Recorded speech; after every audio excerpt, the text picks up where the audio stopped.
सुलोचना की बहू रजनी के फुर्तीलेपन की तारीफ पूरे मोहल्ले वाले किया करते थे। वो अपने सभी कामों को इतने फुर्ती से निपटा लेती थी कि लोगों की आंखें खुली की खुली रह जाती। जो काम लोगों को घंटों लग जाते करने में, वो काम रजनी कुछ ही मिनटों में कर लिया करती। एक दिन सुबह के समय सुलोचना की पड़ोसन कमला उसके घर आती है। सुलोचना, आज मेरे घर में बहुत सारे मेहमान आने वाले हैं और मेरी बेटी भी घर पर नहीं है। अगर तुझे बुरा ना लगे तो क्या तू अपनी बहू को थोड़ी देर के लिए मेरे घर भेज सकती है, ताकि वो मेहमानों की देखभाल कर दे, उनको चाय नाश्ता दे दे। कमला बहन, तुम भी कैसी बात करती हो? मेरी बहू तुम्हारी बहू भी है, इसमें पूछने वाली क्या बात है? तुम जब चाहो मेरी बहू को अपने घर बुला सकते हो, मुझे कोई एतराज नहीं है।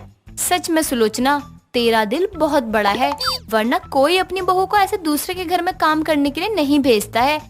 लेकिन तेरी बहू की फुर्तीलेपन की चर्चा पूरे मोहल्ले में है, इसीलिए मैंने सोचा तेरी बहू को बुला लूं, क्योंकि जितने फुर्तीलेपन से वो घर के बाकी काम करती है, उसी फुर्तीलेपन से वो रसोई भी बनाती है। हाँ, ये बात तो तुमने सही कही। जब तक लोग काम करने की सोचते हैं, तब तक मेरी बहू सारे काम कर देती है। तभी तो मैं तेरी बहू को बुलाने के लिए आई थी। अगर मेरी बेटी होती तो मुझे कोई दिक्कत नहीं होती, वो बस देख लेती। अब तू ही बता, मैं अकेले क्या क्या देखूंगी? मेहमानों से बात करूंगी, उनकी खातिरदारी करूंगी। कोई बात नहीं, एक पड़ोसी ही दूसरे पड़ोसी के काम आते हैं। ठीक है सुलोचना, मैं चलती हूँ अपने घर, तुम भी थोड़ी देर में अपनी बहू को भेज देना। कमला इतना कहकर अपने घर चली जाती है, जिसके बाद सुलोचना रजनी के कमरे में जाती है और देखती है कि पूरा कमरा बिखरा पड़ा है, साथ ही अलमारी के कपड़े बेड पर फैले हुए हैं।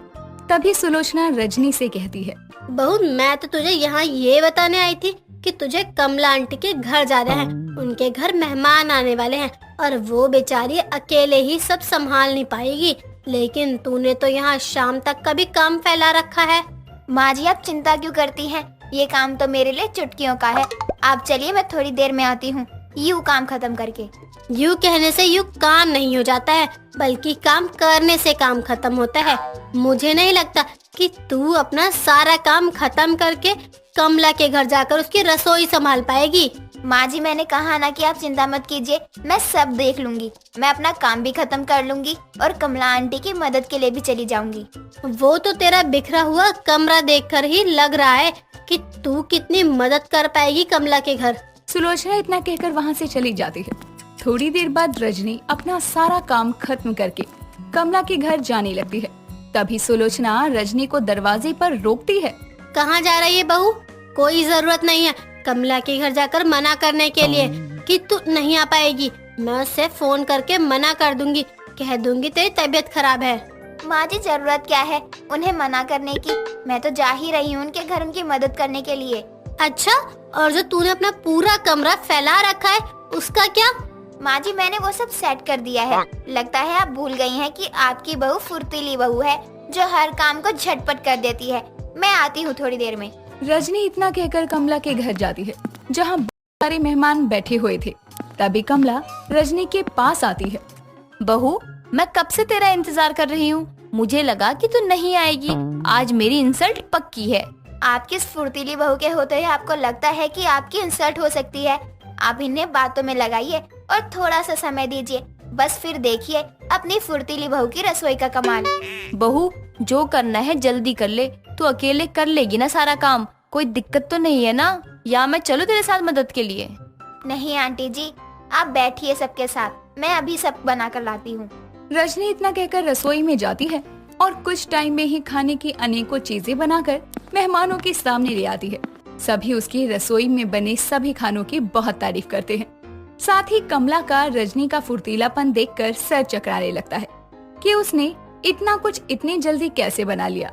कुछ देर बाद सभी वहाँ से चले जाते हैं और रजनी भी अपने घर आ जाती है तो देखती है कि उसका पति अक्षय बैठा हुआ है, जिसे देखकर वो उनके पास जाती है। आज आप बहुत जल्दी आ गए, आप ठीक तो है ना? क्या हुआ, कुछ परेशान लग रहे हैं? अरे नहीं बाबा, परेशान नहीं हो, बस वो काम ज्यादा था ना, तो उसके चक्कर में सुबह से कुछ खा नहीं पाया। बहुत भूख लगी है, जल्दी से कुछ मिल जाएगा खाने के लिए? जी बिल्कुल, आप बैठिए, मैं अभी कुछ अच्छा सा बना कर लाती हूँ खाने के लिए। बेटा, तूने कुछ खाया नहीं है सुबह से? मेरी बात मान तो कुछ बाहर जाकर खा ले, बहुत जल्दी क्या ही बना पाएगी। माँ आप तो जानती है ना कि मुझे बाहर का खाना बहुत कम पसंद है, इसलिए मैंने पूरे दिन कुछ नहीं खाया है। बाहर का खाना खाना ही होता तो दोपहर में ही खा लेता।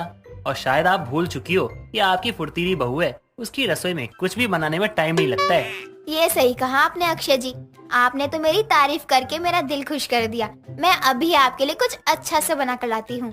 रजनी इतना कहकर रसोई में जाती है और अक्षय की पसंद का मूंग दाल का हलवा बना लाती है, जिसे देखते ही सुलोचना हैरान हो जाती है। बहू, तूने इतनी जल्दी मूंग दाल का हलवा कैसे बना लिया? तूने कब दाल भिगोई?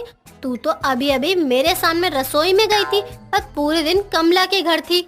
माँ जी, मैंने मूंग दाल सुबह ही भिगो दी थी, शाम के नाश्ते में मूंग दाल के पकोड़े बनाने के लिए। लेकिन जब अक्षय जी ने कुछ अच्छा खाने को बोला तो मैंने हलवा बना दिया, क्योंकि उन्हें हलवा ज्यादा पसंद है ना, इसलिए। बहू तो सिर्फ घर के काम में या रसोई के काम में फुर्तीली नहीं है, बल्कि दिमाग में भी फुर्तीली है। कितनी भी जल्दी कुछ भी सोच लेती है और कर भी देती है। मेरा तो सर ही घूम जाए। माँ सर तो घूमेगा ही ना, आपकी उम्र हो चुकी है, इसलिए कहता हूँ कि आप बस आराम करो, घर की सारी चिंता छोड़ दो। रजनी है ना, वो सब देख लेगी। हाँ वो तो है, लेकिन थोड़ा ध्यान से बहू, ज्यादा फुर्तीलापन दिखाने के चक्कर में कोई नुकसान मत कर देना। अब मैं जा रही हूँ अपने कमरे में। हलवा बच गया हो तो मेरे कमरे में भिजवा देना। सुलोचना इतना बोलकर अपने कमरे में चली जाती है। कुछ देर बाद रजनी हलवा लेकर सुलोचना के कमरे में आती है और उसे हलवा देती है। बहू, अब भूख नहीं है मुझे, मेरे लिए रात का खाना मत बनाना, मैं नहीं खाऊंगी। जी माँ जी। रजनी इतना कहकर अपने कमरे में चली जाती है और अगले दिन सुलोचना उठकर बाथरूम में जाती है तो टोटी में पानी नहीं आ रहा था। सुलोचना हॉल में जाती है तो देखती है कि अक्षय भी टॉवल में पूरे घर में घूम रहा है। तभी उन्हें बाहर से शोर सुनाई देता है। दोनों बाहर निकलकर देखते हैं तो सभी मोहल्ले वाले पानी न आने पर एक दूसरे से बहस कर रहे थे और सुलोचना कमला के पास जाती है। क्या हुआ कमला बहन, ये मोहल्ले में किस चीज का शोर हो रहा है? पानी क्यों नहीं आ रहा? पानी की पाइपलाइन में कोई दिक्कत हो गई है क्या? हाँ सुलोचना बहन, सुनने में आया है कि 3 दिन पानी नहीं आएगा। हमारे तरफ की पानी की पाइपलाइन टूट गई है, काम चल रहा है, इसीलिए इन्होंने सिर्फ 2 घंटे के लिए रात में पानी दिया था। कब आया कब चला गया किसी को पता भी नहीं चला। माँ, अब मैं ऑफिस कैसे जाऊँगा और खाना पीना कैसे बनेगा? बिना पानी के तो कुछ भी नहीं होगा। मोहल्ले में पानी न आने की वजह से सभी परेशान होते हैं। तभी रजनी मंदिर से घर आती है और मोहल्ले में भीड़ देखकर अपनी सास के पास जाती है। क्या हुआ माँ जी, किस बात की भीड़ लगी है सुबह सुबह? बहू, जब पानी नहीं आ रहा तो तू नहाई कैसे? पूरे मोहल्ले में पानी नहीं आ रहा है। हाँ माँ जी, पता है मुझे। मैं कल रात में जब सब्जियाँ लेने गई थी तभी मैंने टूटी हुई पाइपलाइन देख ली थी। तो जब रात में 1 बजे पानी आया तो मैंने छत पर रखी दोनों टंकी में पानी भर लिया था और रसोई का भी सारा काम खत्म कर लिया, खाना भी बना लिया था। तो हमें पानी के लिए परेशान होने की जरूरत नहीं है। रजनी का फुर्तीलापन देखकर सभी मोहल्ले वाले दंग रह जाते हैं। जहां मोहल्ले वाले पानी की बूंद के लिए तरस रहे थे, वहीं रजनी के फुर्तीलेपन की वजह से सुलोचना के घर में पानी की कोई भी परेशानी नहीं होती।